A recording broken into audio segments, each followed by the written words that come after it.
So this was a presentation actually that Chris did for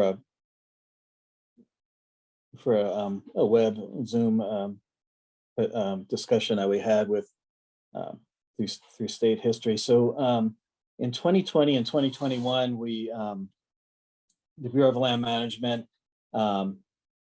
Utah State History, the Historic Preservation Office, Chinese Railroad Workers Descendant Group, and my company, Canon Heritage Consultant, worked with a number of volunteers on a pit project to do some excavations at Terrace, which was, as Mike talked a little bit about, was a major community, possibly having as many as 1,000 people living there at its height. Although that's a little bit difficult to validate, but it was a thriving community and was kind of the head of the area that was used for maintenance along this portion of the railroad in Utah. You see, Chris is this photo of the Passport in Time volunteers shows a number of the buildings along Main Street here that he kind of superimposed over this photograph, and that's based on some historic imagery of it. So this is an area known as a transcontinental backcountry byway, and it's protected by the Bureau of Land Management, and it's about 90 miles long. Probably one of the only originally intact portions of the railroad that still exist. In 1904, when the Lucin cutoff was built, this part of the line was essentially abandoned, and today it still looks very much like it did in the 1890s and into the turn of the 20th century. There's very little development out in the area. It's still incredibly remote portion of northwestern Utah. So this is some of the images of what the byway looks like today. You can see this is one of the trestles looking west into the sunset. So as was mentioned, it was established in 1869. It was the maintenance hub for the Central Pacific Railroad and then the Southern Pacific Railroad. Here it shows probably 500 residents at its peak, although it has Mike and Chris have a better understanding of the demographics, but there has been some publications that indicate it may have been as many as 1,000. In 1870, it had the third largest Chinese population in Utah. And this is a painting by Chris showing a reconstruction of what the town site looked like, the main road. There were a number of businesses, hotels, at least 5 saloons, bakery, meat market, dry goods stores, and perhaps at least one Chinese business that was there. Water, there was no potable water on site, and the railroad did do dug at least 2 wells trying to find potable water, and they were never able to find any, so they were actually piping water with these redwood pipes from at least 13 miles away up in the mountains, and a spring site up in the mountains just to the north and west of Terrace. This is another idealized plan view of what Terrace might have looked like if it had continued and the Lucin cutoff wasn't constructed. See this blueprint of different roads. This area here is the turnstile and the roundhouse that actually was in place, and these are all the lines that actually were built, and then these other areas and these streets that probably were planned at one time but never were really executed. This is an aerial photo of what Terrace looks like today. You can see this is the grade here. You can see the roundhouse here, and the turnstile is there's prominent features on the landscape too. This is one of the buildings here, and you can see a whole number of buildings to the north. This portion here to the east and south is actually what we've identified as the Chinese portion of Terrace. It's one of those unfortunate places that continues to be looted. Every time we go out there, it seems like there's another looter's hole. So active looting is continuing. Here's these wonderful collector piles.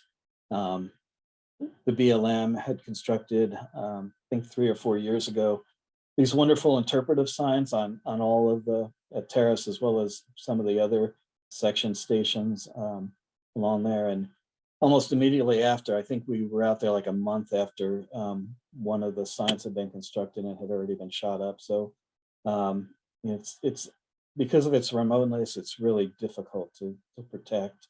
But obviously, there's not a lot of respect for our heritage out in that part of the country. So the Chinese Railroad Workers Descendant Association that we've been working closely with, Karen Kwan is the president. She's also a state representative in Utah, as well as a professor.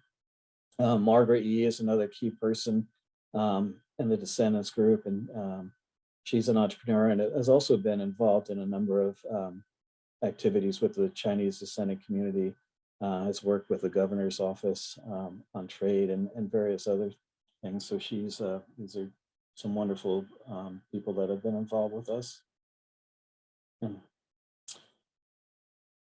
so in 2020, we decided to do some excavations, even though it was a COVID year. We took all COVID precautions. Everybody wore masks and we socially distanced. Everybody had to provide their own food.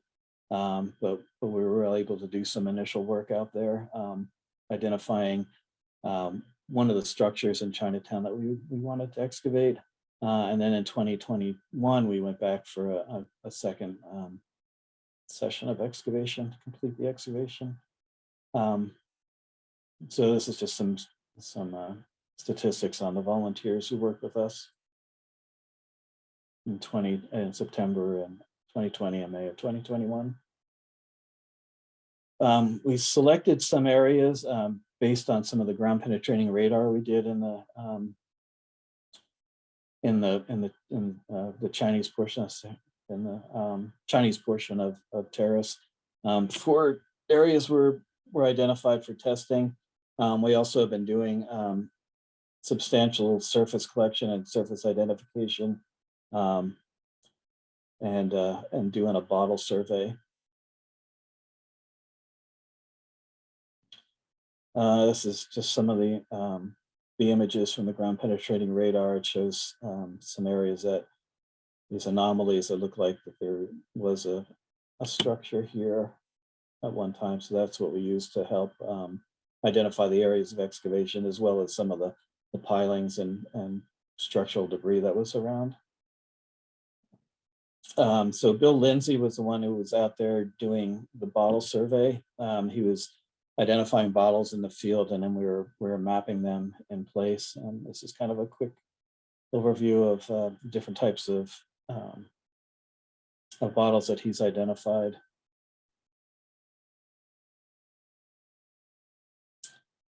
So this is the beginning of the excavations, obviously, of one of the Chinese structures.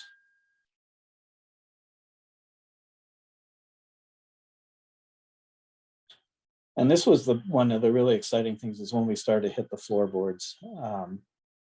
After going down probably about 50 centimeters or so, and you can see these floorboards starting to appear. See, these are parts of the structure too that we use to kind of orient the excavations. And Chris standing and contemplating the structure. You can see here's probably what the back wall against into the sand dune here. Again, floorboards here. The area, the structure had been burnt, as you can see by some of these burnt upright structural remains. And some more photographs of the volunteers working. And this is getting close to completion of the excavation here.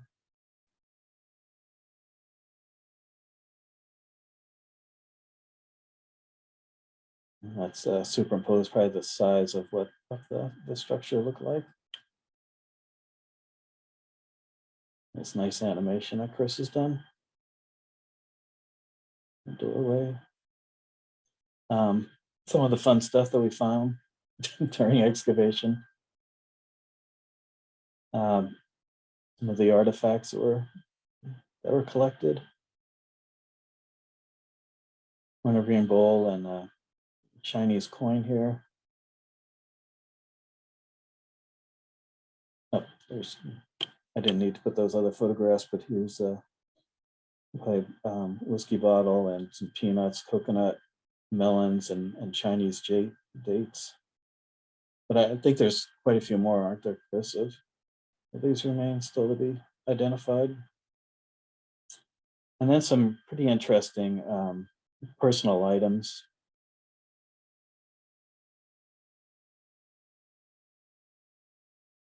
Oops, that's not formal names. So I'm sorry, I did some really bad editing here, but here are some of the faunal remains that came out of the excavations. I haven't got a chance to look at other comparative collections, but possibly some antelope bones, butchered antelope bones in there. These are cow bones, and then some fish remains that came out of the excavations, and then these are some butchered cattle bones that we collected from the surface and are part of the isotope analysis that I was working on. There's some more pictures of botanical remains. The other thing I was going to talk about was some of the other work that we did out there in 2021 is there was another isolated site that was north and west of Terrace that was identified by Chris and his staff at State History. We went out there in January of 2021 and did some geophysics on the sand dune where the site looked like it might be intact. Let's see, here's a sand dune, and here's all the artifacts that have eroded out of here. And then during that pit project, we also did an excavation and above what we thought was an anomaly and thought potentially might have been a dugout or some kind of structural remains, but unfortunately the excavations didn't produce anything except a lot of sand. But some of the interesting artifacts that have makers marks on it, and then also some personal markings on some of the ceramics, which was pretty interesting. So we collected a number of artifacts out there, piece plotted them in, and that's part of the analysis that's ongoing.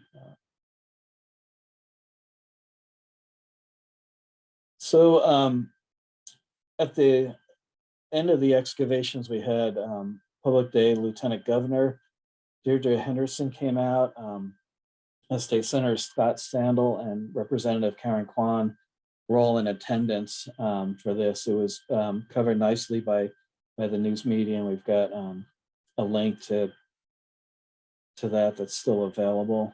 And then also another part of that day, that last day, was honoring the ancestors. A number of the descendant communities went home Thursday night after working all day long and prepared this incredible meal for all the volunteers and visitors and stuff. And we had an honoring ceremony for all the ancestors of the Chinese workers that were there, descendants that were there. And then the fun part of archaeology is backfilling. Since then, there's Chris and the BLM have been working to put some protections up, kind of keep people not driving, trying to prevent them from driving over the site. There's constantly people in ATVs and stuff, motorcycles and different things driving over the site, as well as going in and collecting artifacts and digging into the site. So there's been protective fencing that's been put up to try and at least deter that behavior a little bit. So ongoing analysis and report writing. And then, you know, some of the other things that went on is Chris was able to bring out some folks to do some canine forensics at the cemetery. There's a cemetery just to the east of Terrace, that we've done some geophysics and identified a number of different potential graves outside of the what's been fenced off and formalized as a cemetery area. But then also the forensic canines came out and seems to identify some more potential graves outside of the fencing. So again, more work to be done out there. So that's a picture of the crew that was out there. And they're still smiling, which is always nice at the end of a project. But yeah, it was great to have all the pit volunteers out there. It was a pretty amazing time. We can all image of all the people that worked out there and the various partners. So it was pretty quick and dirty presentation there, but gives you an idea of what we've been doing out at Terrace.